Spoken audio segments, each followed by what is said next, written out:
Pakistan silk and royal association की call पर textile industry के मालकान का फैक्ट्रियों को ताला लगाकर हड़ताल जारी है। गुजरांवाला में टेक्सटाइल इंडस्ट्री के 500 से ज्यादा यूनिट चौथे रोज भी बंद रहे। हुकूमत की जानिब से टैक्स लगने के खिलाफ फैक्ट्री मालकान और मजदूरों ने फिरोजवाला रोड पर बैनर्स और प्ले कार्ड उठाकर एहतजाज करते हुए हुकूमत के खिलाफ खूब नारेबाजी भी की।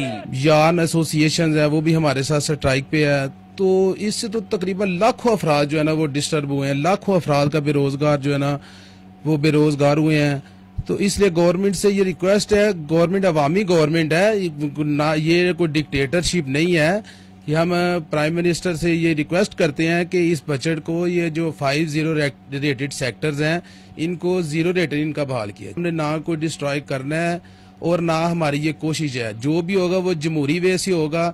हम गवर्नमेंट से अपने हक में मुजाहरा करेंगे, लेकिन कोई तोड़फोड़, कोई लॉ एंड ऑर्डर को कभी भी इंशाल्लाह अपने हाथ में नहीं रहेंगे। फैक्ट्री मालकान का कहना है कि हुकूमत की जानिब से इजाफी टैक्स लगा दिया गया है, जिसकी वजह से उन्हें फैक्ट्रियां बंद करना पड़ी हैं। जब तक ये इजाफी टैक्स खत्म नहीं किया जाता वो एहतजाज जारी रखेंगे। लूम फैक्ट्रियां जो हैं वो बंद पड़ी हुई हैं, इसकी वजह से जो मजदूर तबका है किन मुश्किलात में है, क्या मुतालबा करते हो? 3 दिन से आपको काम नहीं मिला।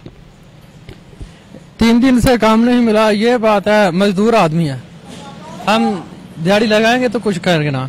जब सारा कुछ बंद काम बंद हो जाना तो हम क्या करेंगे, किधर जाएंगे? दूसरी तरफ मजदूर तबके का कहना है कि फैक्ट्रियां बंद होने के बायस हजारों मजदूर बेरोजगार हो रहे हैं। कैमरामैन अमजद अली के साथ अलीशर मजीद, UNN गुजरांवाला।